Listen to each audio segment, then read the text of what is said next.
I had a one-night stand with the domineering CEO, and he tossed me a check for millions. My best friend, however, preemptively refused it for me, her face full of arrogance. But suddenly, countless comments flashed through my mind. Look, my scheming best friend is putting on an act again. She's been wanting to steal the lead for ages. I glanced at her flushed cheeks and immediately flashed my QR code for payment. Sure. Wire it. The room fell silent. Gideon froze, clearly not expecting me to be so blunt on the live stream. The chat exploded. Unbelievable. She has no shame at all. The male lead must have never seen anyone so greedy. The female lead is chaste and elegant. She's the only one worthy of him. After a moment, Gideon narrowed his eyes and pressed his lips tight. I thought you'll only feel at ease if I take your money, won't you? I cut him off with a smile. It was just an accident. Clean it up and move on. Besides, what's given freely should be received freely. That surprised Gideon. The indifference in his eyes gave way to curiosity.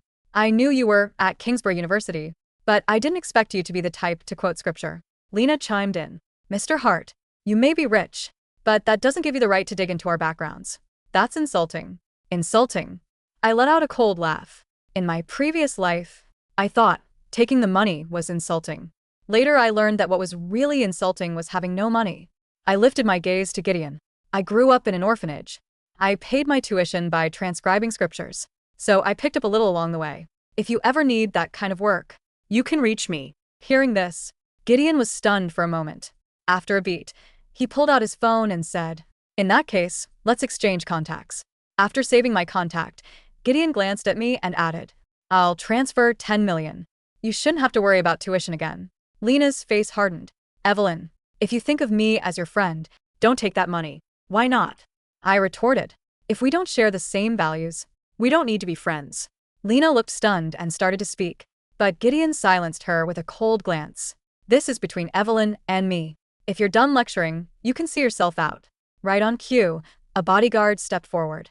Seeing that the color drained from Lena's face, she slammed the door on her way out. The livestream chat went wild again. Wait, what? The male lead is defending the side character? This plot is way off the rails. I lowered my eyes and smiled. Who cared about the plot this time? I only cared about getting paid. Back at the dorm, the atmosphere seemed strange. My roommates looked at me like I had just crawled out of a sewer, their faces twisted with disgust. Evelyn, how could you do that to Lena? She was just trying to help you. And you dumped her for a man and his money? You ditch your friend for a man? Seriously? Lena's eyes filled with tears, and she rushed to smooth things over.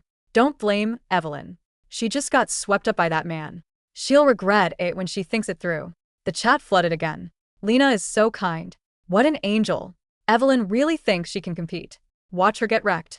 Lena lowered her lashes, all grace and mercy. Yet I didn't miss the flash of triumph in her eyes. In my previous life, I didn't tell anyone about Gideon, but rumors spread like wildfire. Looking back, it was obvious who fanned the flames. My roommates only grew angrier. Your love struck. You chose money and a man over your friend. We don't want you here. Get out. Lena stepped in like a peacemaker. Don't be like that. It isn't necessary. It's Gideon's fault, not hers. Evelyn, I know you're embarrassed. Give me his contact details, and I'll talk to him for you. She sounded like she was being kind, but her eyes betrayed her greed. I sneered, no need. I'm moving out. Lena stared at me in shock, like she couldn't believe I had really said that. She wanted to say something, but another roommate beat her to it. Just let her go. I picked up my suitcase and walked out without looking back. I could afford a better life now. Why wouldn't I take it? Before long, I had the keys to my new house. The comment section flooded with mockery. Look at this. Nobody who can't handle money. How long do you think hush money for your body lasts? Just wait until Lena ends up with Gideon. You'll get what's coming. I glanced over at the comments, a smile tugging at my lips. Who knew if Lena could even get Gideon's number right now? She was probably in the dorm, throwing a tantrum and smashing things. At night, I sat on the balcony with a cup of tea. The evening breeze brushed against my skin. And suddenly my last memory from my previous life surfaced in my mind. I was in a shabby rental, with drafts cutting through the thin walls, shivering alone until the cold slowly devoured me. I pulled the blanket tighter and let out a bitter laugh. Money really could buy anything. I opened my contacts list and found Gideon's name.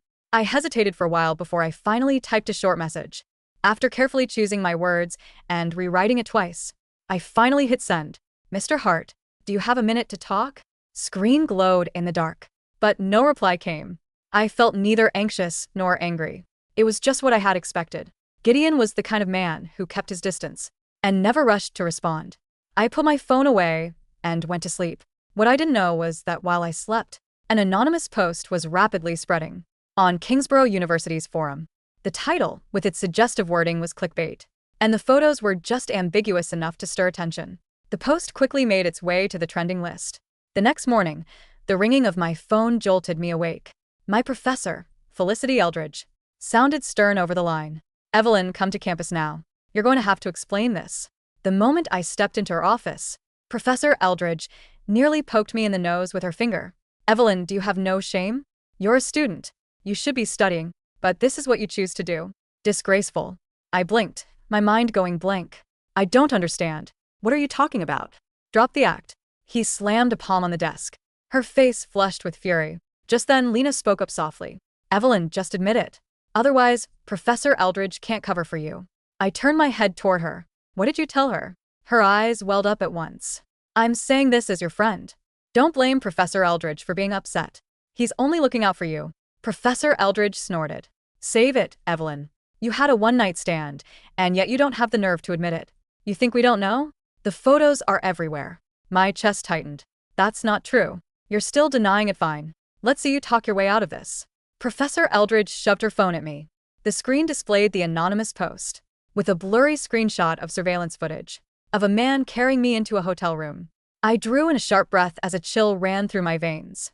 The silhouette was unmistakable. The only time a man had carried me into a hotel was that night with Gideon. That night, I had been on a catering shift at the hotel. I was taking plates to a private room when all of a sudden, I felt dizzy. I told myself it was just the long hours and too little rest, and forced myself to push through. The next thing I knew, the world went black. When I opened my eyes again, it was already the next day, and lying next to me was none other than Gideon. With a complicated expression, he told me the truth. I had gotten caught up in a mess because of him. He promised to find out who was behind it and give me an explanation. I could hardly believe it. With his money and influence, how had the surveillance footage leaked and ended up all over the university forum? Professor Eldred looked at me with open contempt. Can't believe you're one of my students. This is absolutely disgraceful. Lena lowered her gaze, but the corners of her lips nearly curled up. I froze in place, my chest tightening so much that it hurt to breathe. I couldn't say that the man was Gideon. I had taken his money, which meant I had agreed to end it there. Dragging him into it would only hurt both of us. So I had no choice but to deny it. The photo is fake. Someone set me up. I was working a shift at the hotel. That's all. Professor Eldridge hesitated. She knew my background and my grades. For a moment, her expression wavered. Professor Eldridge, Tina cut in softly, her voice trembling just enough. Evelyn took that man's money yesterday. She even moved out of the dorm to live with him. You're lying, I snapped, staring at her. She didn't even flinch. Then show your transfer history. If you're innocent, prove it. Then she turned to Professor Eldridge and sighed. I didn't want to say anything, but if word of this gets out, it'll damage the university's reputation. Professor Eldridge's expression hardened. Hand over your phone. I'll verify it myself. Otherwise, I'll process your withdrawal from the university right now. I froze, my pulse pounding in my ears. Meanwhile, Lena folded her arms, savoring the moment. The live stream comments were already piling on. Gold diggers always crash and burn. She's just a side character. How dare she compete with Lena? Wait till they kick her out of Kingsborough University. She even dreamed of clinging to Gideon. Shameless. Tina snatched my phone and swiped across the screen. Before holding it up to show Professor Eldridge, the screen showed my chat with Gideon. The transfer receipt was right at the top, and below, it was a message I had sent, but he hadn't replied to me. Flash of triumph crossed Lena's eyes, as if this was exactly what she had planned. She leaned in and whispered softly so only I could hear her voice, dripping with malice. You really think Mr. Hart wants you? Stop dreaming. You're nothing but a plaything to him. And she straightened and handed the phone to Professor Eldridge. This is proof. Professor Eldridge's expression darkened. In that case, we'll post a public announcement. People like you don't deserve to be at Kingsborough University. My throat tightened, and a chill spread through my fingers until they went numb. Lena watched me with a satisfied smile, as though she was looking at someone who was already doomed. Just then, My phone buzzed in Professor Eldridge's hand. Gideon, who had been silent until now, had finally reached out to me. The buzzing of the phone in Professor Eldridge's hand was deafening in the sudden silence of the office. Eldridge frowned, adjusting her glasses as she peered at the glowing screen. Her sneer, meant to be the final nail in my coffin, froze halfway on her face. The caller ID simply read, Gideon Hart. Below the name, a preview of a text message had popped up just a second before. The call initiated. The text was short, but it possessed the gravity of a nuclear bomb in that tiny, stuffy academic office. I've secured the raw hotel footage and traced the IP address of the forum. Poster. I am walking into the dean's office now. Eldridge's breath hitched. Her eyes darted from the screen to me, then back to the screen. In the academic world of Kingsborough University, the name Gideon Hart wasn't just a wealthy businessman. The Hart family's foundation funded the entire newly built biochemistry wing and provided half of the university's merit scholarships. To cross him was to end one's career overnight. Professor? Lena's voice was sickeningly sweet, laced with manufactured concern. As she leaned forward, is it the expulsion forms? I know it's hard, but Evelyn brought this upon herself. You have to protect the school's dignity. Eldridge didn't answer. Her hand was trembling so violently that the phone nearly slipped from her grasp. The live stream chat, floating in the periphery of my vision, was moving at light speed. Wait, why is the old bat shaking? Did the male lead just text her? No way. Gideon actually cares about the side piece. Lena's right. There, he should be looking at Lena. The plot is glitching. I didn't wait for Eldridge to recover. I stepped forward, snatching my phone effortlessly from her loosened grip. I swiped the screen and hit the green accept button, putting it on speaker. Mr. Hart, I said, my voice steady, betraying none of the adrenaline pumping through my veins. Impeccable timing. Evelyn, Gideon's voice resonated through the phone's tiny speaker.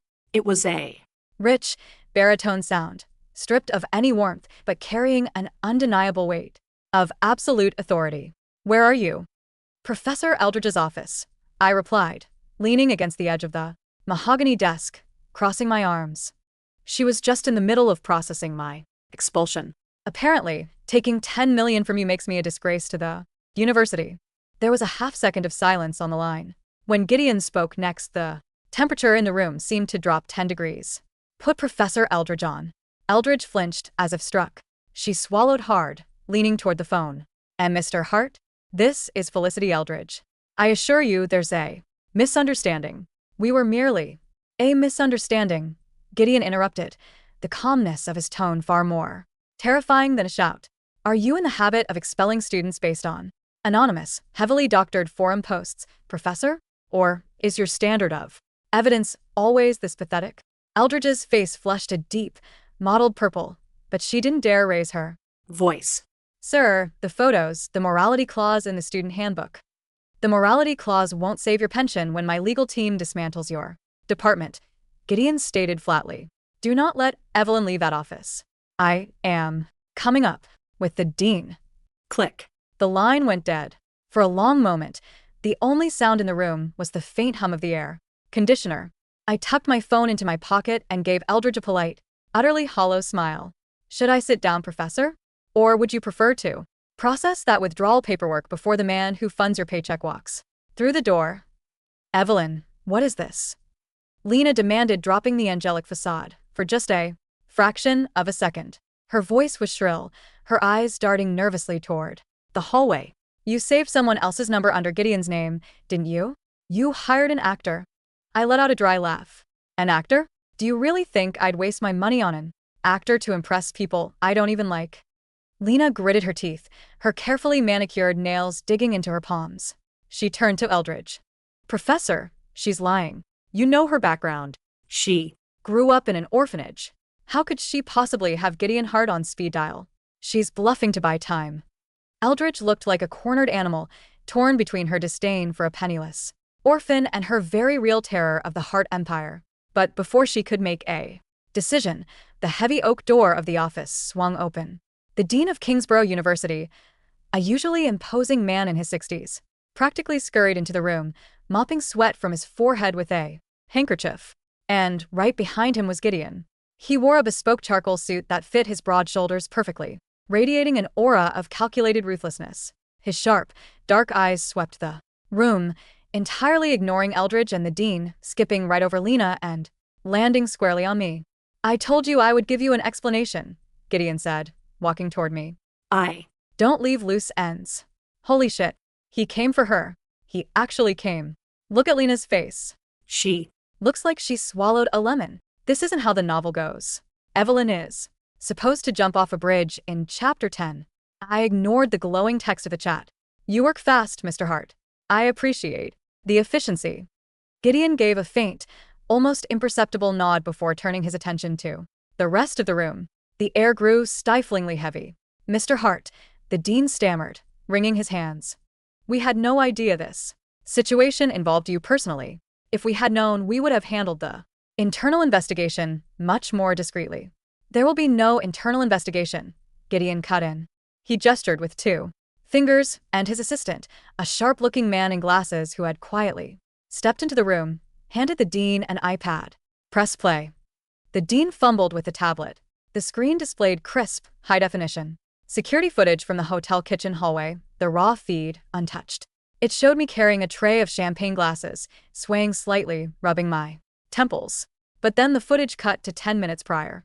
It showed a figure in a staff uniform slipping a small white powder into one of the bottles. And then, the angle shifted to the back alley of the hotel. The figure in the staff uniform took off their cap, holding out a hand. Another woman stepped into the frame, handing the staff member a thick envelope of cash. The woman in the alley was Lena. The color entirely vanished from Lena's face. She staggered backward, her back hitting the filing cabinet with a loud thud. That's fake." I generated. "I wasn't even there. The metadata of the footage has been authenticated by a third-party cyber security firm," Gideon's assistant stated clearly, pushing his glasses up his Nose. "Furthermore, we tracked the IP address of the anonymous user who posted the blurry photos on the university forum at 3 a.m. last night. The IP belongs to a laptop registered to Miss Lena Montgomery." Silence. An absolute, crushing silence. I stared at Lena. In my previous life, she had played the heartbroken friend Perfectly. She had let the rumors consume me, watching with a tearful gaze as I was driven out of the school, out of my jobs, and eventually out of my life, freezing in a dilapidated apartment. All while she climbed the social ladder and threw herself into Gideon's arms, cementing her role as the pure-hearted female. "Led. You drugged the champagne," I said, the pieces clicking together with terrifying clarity. "You knew Gideon was in the private suite. You paid a waiter to spike the bottle meant for his table. You wanted to play the savior, or maybe sleep with him yourself." Lena's chest heaved. "Shut up. You don't know anything." "But I took the shift," I continued, my voice deadpan, devoid of the outrage they probably expected. I felt dizzy from exhaustion, drank a glass of water that the waiter had mistakenly poured near the spiked bottle, and stumbled into the wrong room. "You didn't mean to drug me. I was just collateral damage." But "When you realized I was the one who ended up in Gideon's bed, you couldn't stand it. So you tried to destroy me." Gideon's gaze was fixed on me. I saw a flicker of genuine surprise in his eyes. He hadn't expected me to dissect the plot so clinically, without a single tear or scream. "Is this true, Miss Montgomery?" the dean demanded, his voice shaking with newfound rage.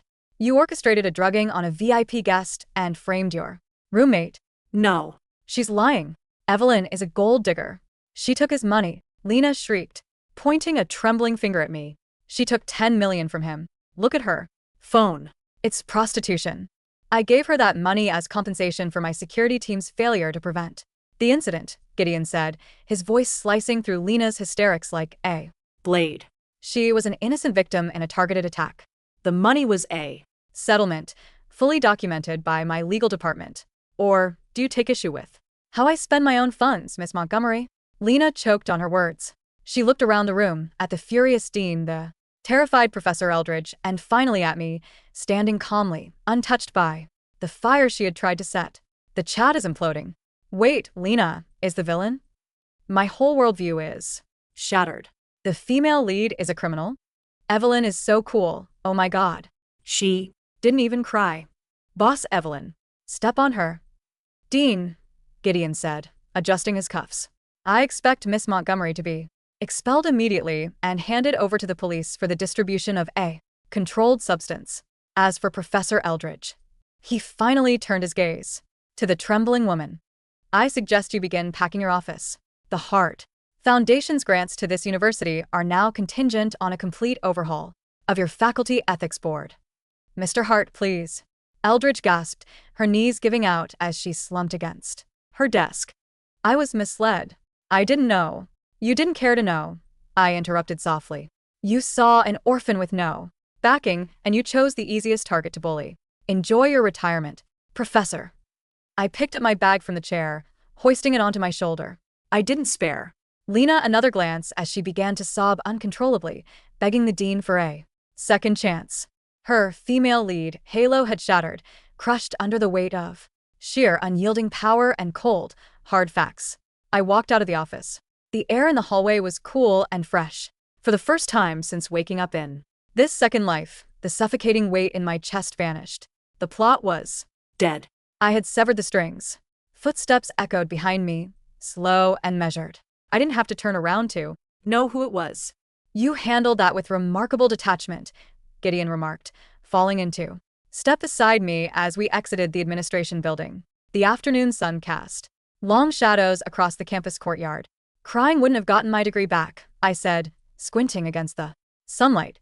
Money and power did. I'm just pragmatic, Mr. Hart. Gideon, he corrected smoothly. I stopped walking and looked at him. Really looked at him. In the novel, he was written as a cold, domineering tyrant who only warmed up to the naive, innocent female lead. But the man standing before me wasn't a trope. He was a ruthless, calculating businessman who respected competence above all else. You didn't have to come here personally, Gideon, I said. Your lawyers could Have handled it. Why did you? He looked down at me, his dark eyes unreadable for a moment. Then, a faint smirk touched the corner of his mouth. You intrigued me. Most people in your position would have leveraged the one-night stand to blackmail me into marriage, or played the tragic victim to extort more sympathy. You just took the 10 million, told me to clean up my mess, and quoted scripture. I chuckled, a genuine sound that surprised even me. I told you I like money. It doesn't betray you. It doesn't set you up in hotels. It just pays the bills. It does, Gideon agreed. But 10 million doesn't last forever if you don't know how to use it. What are you going to do now, Evelyn? I'm going to buy a house. A real one, with thick walls and a good heating system, I said, remembering the freezing draft of my past life's death. Then, I'm going to finish my degree. After that, I'll probably invest. Double your 10 million. Ambitious, he murmured. He reached into his coat pocket and pulled out a sleek, matte black business card, offering it to me. When you're ready to invest, call my private line. Consider it a standing invitation. I have a feeling your ROI will be worth watching. I took the card, the thick cardstock cool against my fingers. Careful, Mr. Hart. I might just take your company from you one day. I'd like to see you try, he replied, and for the first time, I saw a genuine spark of amusement in his eyes.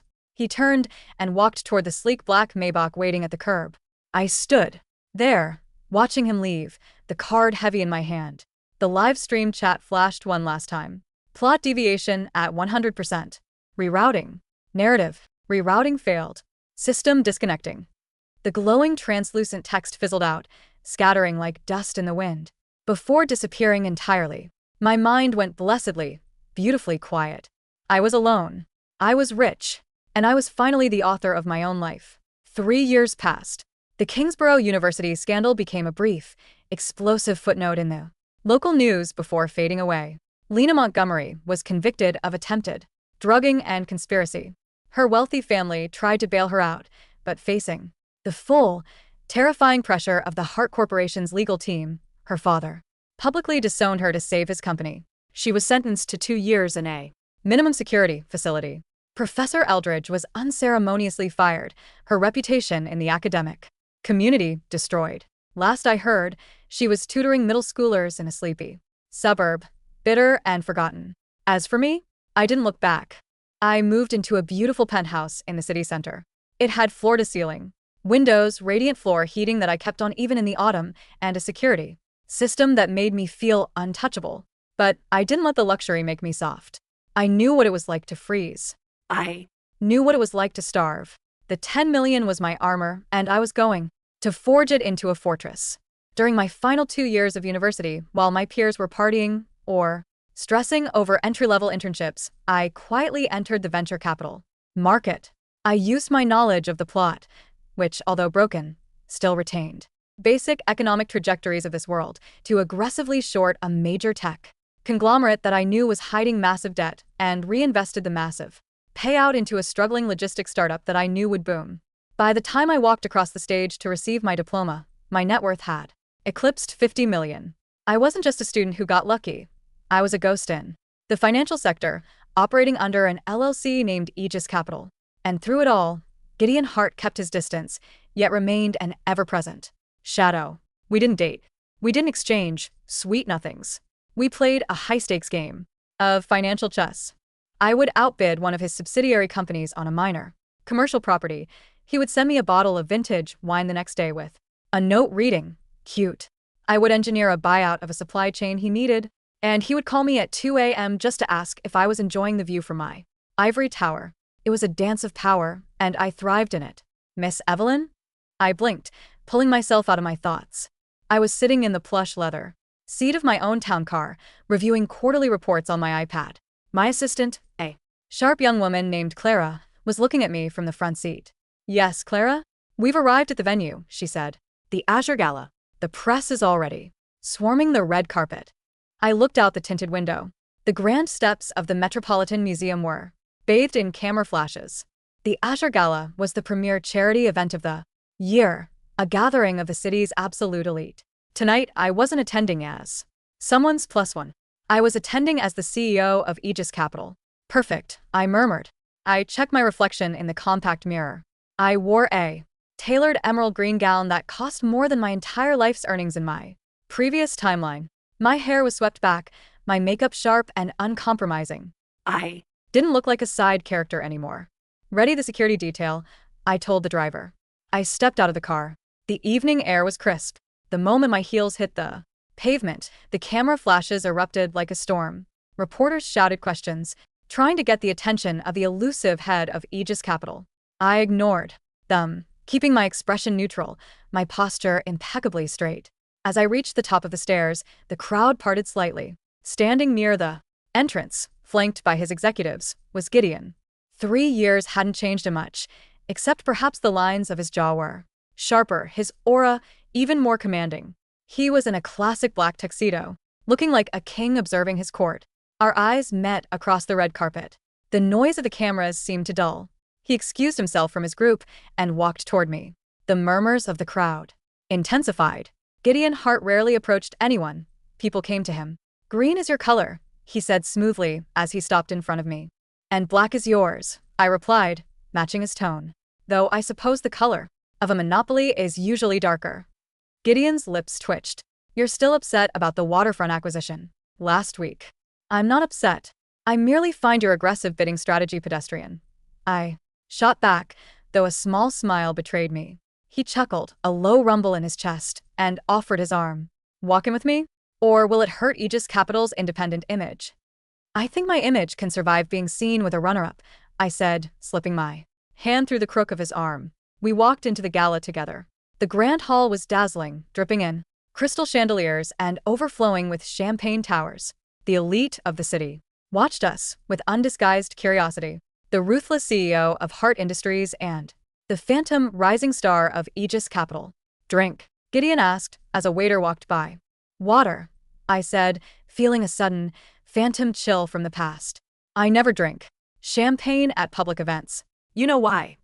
Gideon's eyes softened just a fraction, a rare crack in his armor. He handed me a crystal glass of sparkling water.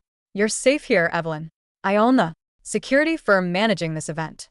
"I trust my own instincts more than your security, Gideon," I replied. "Fair enough."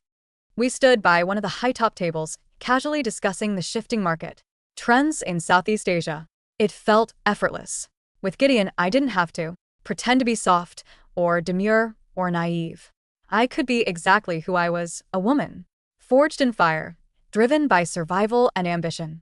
Suddenly, a disturbance rippled through the crowd near the service entrance. There was the sound of shattering glass, followed by an angry shout. Get your hands off me. Do you know who I am? The voice was grating, hysterical, and instantly familiar. I turned my head. My grip on my water glass tightened slightly. Struggling against two burly security guards was a woman in a cheap, ill-fitting waitress uniform. Her hair was messy, her face hollowed out and devoid of the expensive skincare and makeup that once defined her. But the spiteful, arrogant glare in her eyes was unmistakable. Lena. She must have been released from her sentence recently. The Montgomery family was bankrupt, her father having succumbed to the debts he couldn't outrun. She Was truly at the bottom of the barrel, reduced to working catering gigs at the very events she used to attend as a VIP. Fate had a very twisted sense of humor. The security guards were trying to drag her backward through the service doors. She had apparently dropped a tray of hors d'oeuvres on a prominent socialite's dress. I'm not a nobody. I'm Lena Montgomery. I belong here, not serving you pigs. She shrieked, kicking wildly. The socialite, wiping caviar off her silk dress, sneered. Get this trash out of my sight. Lena's wild eyes darted around the room, desperate for a savior, desperate for someone to recognize her former glory. And then, her gaze locked onto Gideon. And then it shifted to me. She stopped struggling. The sheer shock of seeing me standing there, dripping in emeralds, holding Gideon Hart's arm, looking down at her from the very pinnacle of the society she had fallen from, seemed to break her brain. Evelyn, she whispered, the word barely carrying over the whispers of the crowd. Then, her shock morphed into an unhinged, feral rage. You, she screamed, breaking free from the guard's grip with a sudden burst of adrenaline. She grabbed a steak knife from a nearby carving station and lunged forward. You stole my life. You stole my place. It was supposed to be me. Panic erupted. Guests screamed and scrambled backward. But I didn't move. I didn't even flinch. Before Lena could take 3 steps toward me, Gideon moved. He didn't shout. He Simply stepped in front of me, a human shield of solid muscle, his face cold as absolute zero. But he didn't need to intervene. My own security detail, trained to react in milliseconds, swarmed Lena. Before she could even raise the knife, a heavy hand clamped onto her wrist, twisting it sharply. The knife clattered uselessly to the marble floor. 2 more guards tackled her, pinning her firmly to the ground. Let me go. She's a thief. She took my storyline. She took my man. Lena babbled, foaming at the mouth, her mind completely shattered by the reality she refused to accept. I stepped out from behind Gideon. I looked down at the woman who had once tried to destroy me out of pure, malicious envy. I didn't steal anything from you, Lena, I said, my voice carrying clearly through the silent hall.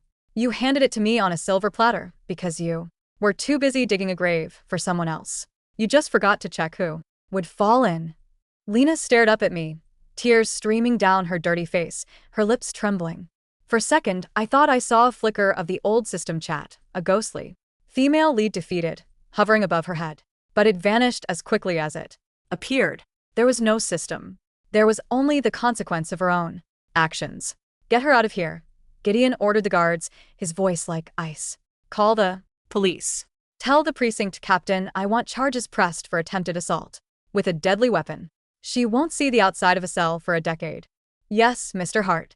They dragged her away. She didn't scream anymore. She just sobbed, a pathetic, broken sound that faded into the night.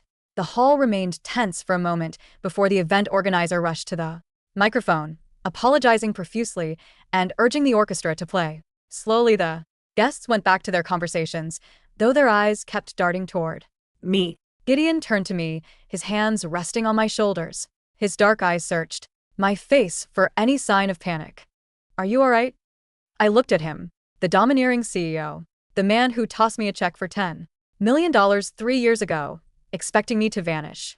I reached up and gently straightened his bow tie. I'm perfectly fine, Gideon, I said softly. It takes a lot more than a ghost from the past to scare me. He stared at me, the intensity in his gaze deepening. His hands slid from my shoulders down my arms, his fingers lightly grazing my skin until he caught my hands in his. You're terrifying, Evelyn, he murmured, his voice dropping an octave meant only for me. And utterly magnificent. Careful, Gideon, I whispered back, a slow smile spreading across my lips. Keep looking at me like that, and I won't just take your waterfront property. I might take your heart, too. Gideon laughed, a genuine, uninhibited sound that made a few nearby guests turn their heads in shock. He leaned in, closing the distance between us, his lips hovering just inches from mine. "Evelyn," he said, his breath warm against my skin. "My heart has been yours since the day you stood in that dean's office and stared down a firing squad without blinking. I've just been waiting for you to conquer your empire before I." Surrendered mine. My breath hitched. For the first time in my 2 lives, I didn't calculate. I. Didn't analyze the cost or the return on investment. I just closed the distance and kissed him. The kiss was like a collision of titans, fierce, claiming, and filled with the promise of an equal partnership. There was no domination, no submission. Just two forces of nature, aligning perfectly. When we finally pulled away, the flash of a camera went off nearby. I didn't care. Let them take the photo. I looked out at the glittering ballroom, at the sprawling city beyond the windows. I was no longer the tragic side character destined to freeze in the Dark. I was Evelyn. I had the wealth, I had the power, and standing beside me was a man who didn't want to save me, but wanted to conquer the world with me. The plot was broken. The script was burned. And my life was finally, beautifully my own.